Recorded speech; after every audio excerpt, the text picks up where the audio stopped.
러시아와 우크라이나 전쟁이 어느덧 15개월을 넘겼습니다. 이번엔 푸틴 대통령이 진짜 전쟁을 선언하면서 다시 긴장감이 감돌고 있는데요. 글로벌 ET, 오늘은 우크라이나로 가보겠습니다. 자, 홍석우 기자, 푸틴 러시아 대통령이 진짜 전쟁이란 발언을 했는데 이게 어떤 맥락에서 나왔습니까? 네, 현지 시간으로 지난 9일에 열렸던 전승절 기념 행사여서였는데요. 전승절은 구소련이 나치 독일을 상대로 승리한 기념일로 러시아 최대 국경절이기도 합니다. 네. 푸틴 대통령은 10분가량 이어진 짧은 연설에서 전쟁이란 표현을 썼습니다. 직접 들어보시죠. Против нашей Родины вновь развязана настоящая война. 자, 진짜 전쟁이 다시 시작됐다라고 했는데 이게 어떤 의미인가요? 네, 그럼 그동안은 전쟁이 아니었냐. 우크라이나 침공을 러시아는 전쟁이라는 표현이 아니라 특별 군사작전이라는 표현을 썼습니다. 그러니까 전문 군인들만의 작전으로 그런 점을 강조했던 건데요. 외신들은 전쟁을 공식화하면 계엄령을 선포할 수 있고 국가 총동원령 등을 내릴 수 있기 때문인 것으로 분석하고 있습니다. 또 하나는 이 전쟁이 서방과 러시아의 대결 구도임을 좀 더 강조한 것으로 풀이됩니다. 실제로 푸틴 대통령은 러시아는 평화로운 미래를 원한다며 이번 전쟁을 서방의 탓으로 돌렸습니다. Стравливают людей и раскалывают общество, провоцируют кровавые конфликты и перевороты, сеют ненависть, русофобию. 이거 뭐라고 해야 될까요? 약간 조급해 보인다고 해야 될까요? 좀 상황이 러시아한테 유리하게 흘러가고 있지는 않나 보네요. 네, 지난해하고 올해 전승절 기념 행사만 비교해봐도 분위기가 사뭇 다른데요. 푸틴 대통령은 전승절을 러시아와 친한 주변 국가들을 대거 초청해 세과시를 하는 행사로 활용해왔거든요.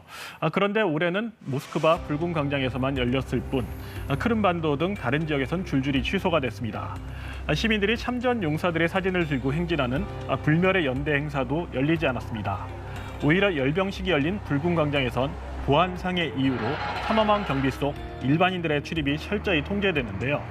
미국의 뉴욕타임즈는 푸틴 대통령의 상징과도 같은 전승절 행사가 대폭 축소된 건 전례가 없는 일이라며 전쟁 중에 많은 사람이 모이면 사회 불안과 소요 사태로 이어질 수 있다는 러시아 내부의 두려움이 행사 취소로 이어졌을 수 있다는 분석을 내놓기도 했습니다. 네. 그리고 이런 와중에 러시아가 우크라이나 전역에 공습을 좀 퍼부었다고요? 네, 전승절 당일에만 하더라도 우크라이나 수도 키이우에 순항미사일 15발이 발사됐고요. 전날엔 역대 최대 규모의 자폭 드론, 무인기 공격이 있었습니다. 실제로 로이터 통신이 공개한 영상을 보면 키이우 상공에 수십 대의 드론이 연쇄적으로 폭발하는 모습이 담겼는데요.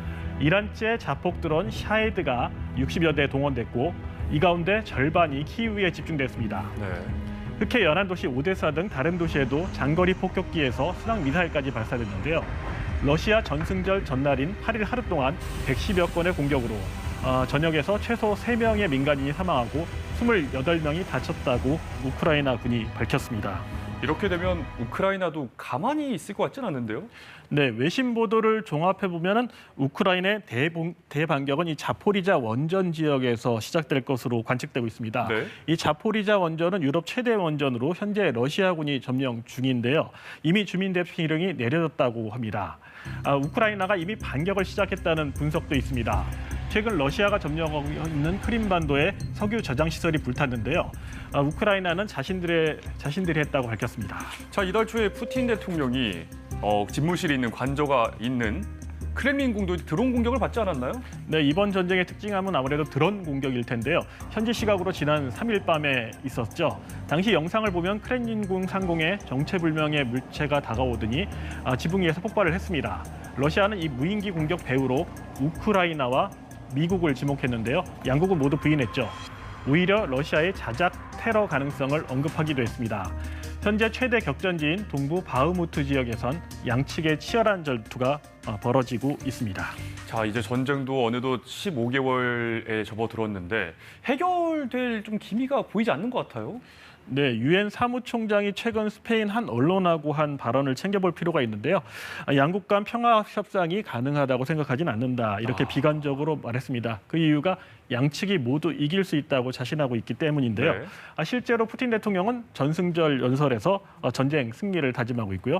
젤렌스키 우크라이나 대통령 역시 마찬가지였습니다. інші країни. І усе те старе зло, яке сучасна Росія повертає, буде розбито так само, як і нацизм був розбитий. 한편 월스트리트 저널은 미국과 동맹국들이 전쟁을 끝내기 위해 중국의 역할을 살피고 있다고 보도했는데요. 키신저 전 미 국무장관은 연말쯤 중국이 중재하는 평화협상이 본격적으로 시작될 것으로 보인다고 예상했습니다. 네, 더 이상의 사상자 없이 하루빨리 전쟁이 끝났으면 좋겠습니다.